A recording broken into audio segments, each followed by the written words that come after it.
O presidente da Argentina, Javier Milei, afirmou nesta quarta-feira que está disposto a retirar seu país do Mercosul, caso isso seja necessário para concluir um acordo de livre comércio com os Estados Unidos.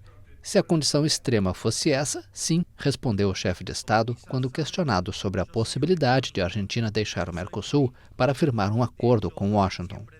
As declarações de Milei ocorreram durante um evento à margem do Fórum Econômico Mundial realizado em Davos.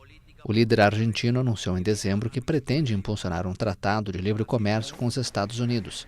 Milei não esclareceu se pretende negociar esse acordo de forma independente ou em conjunto com os parceiros do Mercosul, que teoricamente proíbe negociações bilaterais sem o consentimento dos outros membros do bloco. O Mercosul inclui Brasil, Argentina, Uruguai, Paraguai e desde 2023 a Bolívia. A Venezuela foi suspensa em 2016.